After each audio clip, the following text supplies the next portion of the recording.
Morning সবাইকে পারিমিতাস ব্লগে তোমাদের আবারও ওয়েলকাম। চলে এসেছি একটা নতুন ব্লগ নিয়ে। আমি অলমোস্ট রেডি হয়ে গেছি, এখন বেরোবো জিমের জন্য। সকালবেলা উঠে যা কাজকর্ম ছিল ওগুলো হয়ে গেছে, ব্রেকফাস্ট হয়ে গেছে, এখন যাচ্ছি জিমে। চলো ব্লগটা এখন থেকে কন্টিনিউ করছি, আশা করি তোমাদের ভালো লাগবে। জিমে চলে এসেছি। আর জানো তো বন্ধুরা, শুধু রোগা বা মোটা হওয়ার জন্য কিন্তু জিম করা ঠিক না, শরীরটাকে ফিট রাখাটাও দরকার। এখানে অনেক বয়স্ক মহিলারা আছে যারা যোগ ব্যায়াম বা নানা রকমের অ্যাক্টিভিটি করে।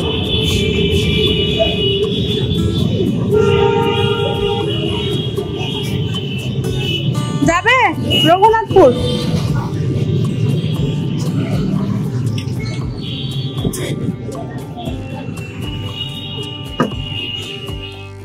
জিম থেকে বাড়ি এসে ল্যাপটপটা নিয়ে বসে পড়েছি। রেস্টও হয়ে যাবে, আর কিছু ভয়েস ওভারের কাজ আছে সেটাও হয়ে যাবে। শুধু শুধু টাইমটা নষ্ট করে কী লাভ বলো? তাই টাইম নষ্ট না করে টাইমটাকে ইউটিলাইজ করা দরকার।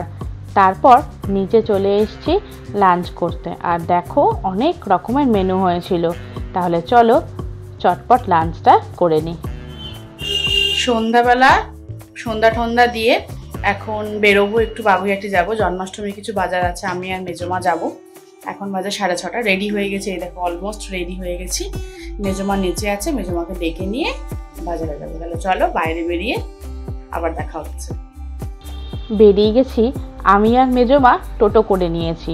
যেহেতু সন্ধ্যাও হয়ে গেছে, আবার অনেক বাজার করতে হবে, বাড়ি ফিরতেও দেরি হয়ে যাবে, ওই জন্য টোটো করে আমরা বাগুইহাটি চলে এসেছি। এই যে প্রথমেই এসেছি গোপালের জামা কিনতে। এত সুন্দর সুন্দর জামা, কোনটা ছেড়ে যে কোনটা দেখবো সত্যিই ঠিক করতে পারি না। আর এখন যেহেতু জন্মাষ্টমী, বাগুইহাটির বাজারে প্রচণ্ড ভিড়, লোক এত ভিড় হয়েছে তিল ফেলার জায়গা নেই। যাই হোক, তবু ওই ভিড়ের মধ্যে ঠেলে ঠুলে আমরা যা জিনিস কেনার ওগুলো কিনে নিয়েছি। এখান থেকেও কিছু থালা গ্লাস প্রসাদ দেওয়ার জন্য, ঠাকুরের ঘি মোমবাতি সব এগুলো কিনে নিয়ে এখন চলে এসেছি খই মুরগির দোকানে। এখান থেকে গুড় যা যা লাগবে, চিড়ে, খইয়ের মোয়া, চিড়ের মোয়া, নানা ধরনের জিনিস কিনে, গুড় যা যা লাগবে, বাতাসা সব কিছু কিনে নিয়ে তারপরে পাঁপড়ও নিয়েছি। পাঁপড় তো দিতেই হবে বলো। এখানে নানা ধরনের পাঁপড় ছিল, ছোট ছোট ব্যাট পাঁপড়, মশলা পাঁপড়। ওগুলো আমরা নিয়ে এখন চলে যাব আরেকটা দোকানে। গোপাল সোনাকে তো দেখে না গিয়ে থাকতেই পারলাম না। এখান থেকে পাগড়ি, কানের দুল যা যা কেনার ছিল কিনে নিয়ে এখন আমরা চলে এসেছি চালের দোকানে। ঠাকুরের ভোগের জন্য পায়েসের চাল, ভোগের চাল সব কিছু এই দোকান থেকে আমরা নিয়ে নিয়েছি।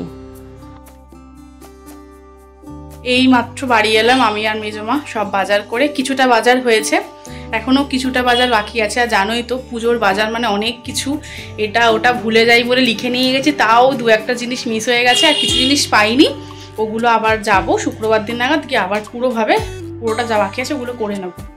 এখন বাজে হচ্ছে 9:45, এখন যাবো নিচে। চলো নিচে যাই। নিচে চলে এসেছি আর ডিনার নিয়েও বসে পড়েছি। তাহলে চলো আজকে ডিনার করতে করতে ব্লগটা এখানেই শেষ করছি। আর যদি আমার ব্লগটা ভালো লেগে থাকে অবশ্যই লাইক শেয়ার করো। আর যারা এখনও আমার পরিবারের সাথে যুক্ত হওনি তারা কিন্তু ঝটপট সাবস্ক্রাইব করে পাশে থেকো। সবাই সুস্থ থেকো, ভালো থেকো। Good night, tata.